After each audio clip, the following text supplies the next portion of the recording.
Pemimpin PAS berlekeh titah raja pemerintah. Ketika Barisan Nasional memerintah puluhan tahun tidak pula PAS meracau setiap hari dengan naratif hendak menjatuhkan kerajaan secara tebuk atap, pemimpin PAS ketika itu istiqamah dengan perjuangan Islam yang syumul yang melarang sebarang kekerasan terutamanya untuk menjatuhkan ulul amri secara rampasan kuasa. Namun hari ini perjuangan PAS itu cemar kerana seolah-olah peristiwa pada tahun 80-an ingin kembali diulang.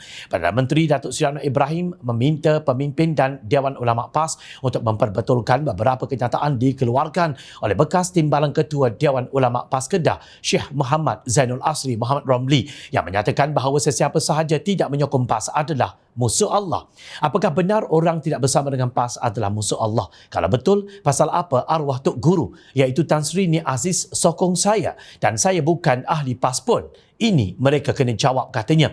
Ada berkata demikian ketika berucap pada program Minum Petang bersama penduduk kampung Sama Gagah 30 Jun lalu. Bila mengulas kenyataan Muhammad Zainul yang berbau takfiri musuh Allah terhadap lawan parti PAS ketika program Himpunan Kedah Berselawat 24 Jun lalu.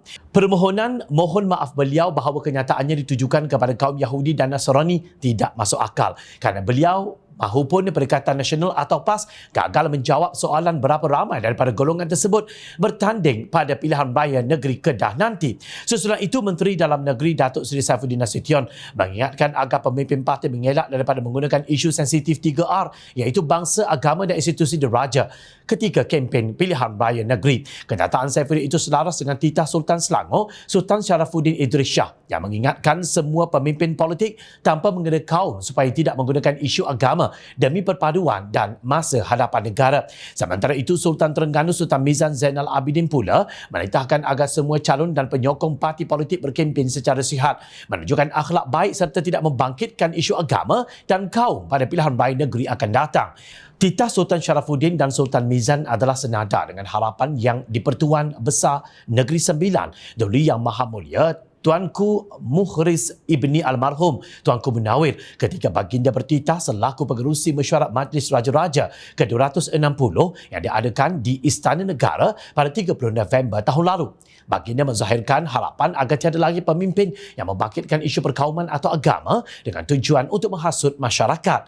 Namun, Menteri Besar Kedah Datuk Seri Muhammad Sanusi Maknur menempelak Saifuddin kerana menurutnya 3 perkara tidak seharusnya ditinggalkan berikutan ia sudah termaktub dalam rukun negara dan perlembagaan persekutuan. Kalau sentuh 3R adalah tindakan melampau, habis tu nak buang mana rukun negara? Rukun negara berangkumi semua perkara termasuk institusi diraja dan agama. Dalam perlembagaan jelas menyatakan bahawa Islam adalah agama rasmi negara. Adakah kita kena buang, katanya, seperti dipetik Berita Harian. Kelakarnya, kalau 3R itu sudah ada dalam perlembagaan persekutuan dan rukun negara, mengapa nak dibangkitkannya?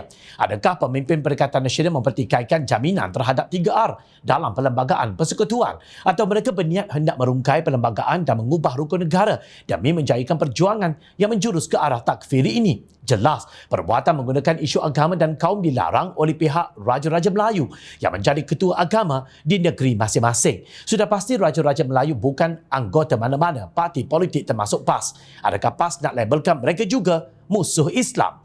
Adalah satu kezaliman yang nyata menuduh pihak lain yang berbeza fikrah politik dengan PAS sebagai musuh Islam. Allah Subhanahu Wa Taala telah memberi amaran yang keras kepada pemimpin yang zalim dan menyokongnya menerusi surah Hud ayat 113 yang berbunyi, dan janganlah kamu cenderung kepada orang-orang yang berlaku zalim, maka kalau kamu berlaku demikian, api neraka akan membakar kamu, sedang kamu tidak ada sebarang penolong pun yang lain selain daripada Allah. Kemudian dengan sebab kecenderungan kamu itu, kamu tidak akan mendapat pertolongan. Justru marilah kita sama-sama menurut perintah Allah Subhanahu Wa Taala agar menghentikan golongan ini daripada berterusan melakukan kezaliman dengan cara tidak memilih dan mengangkat mereka sebagai pemimpin.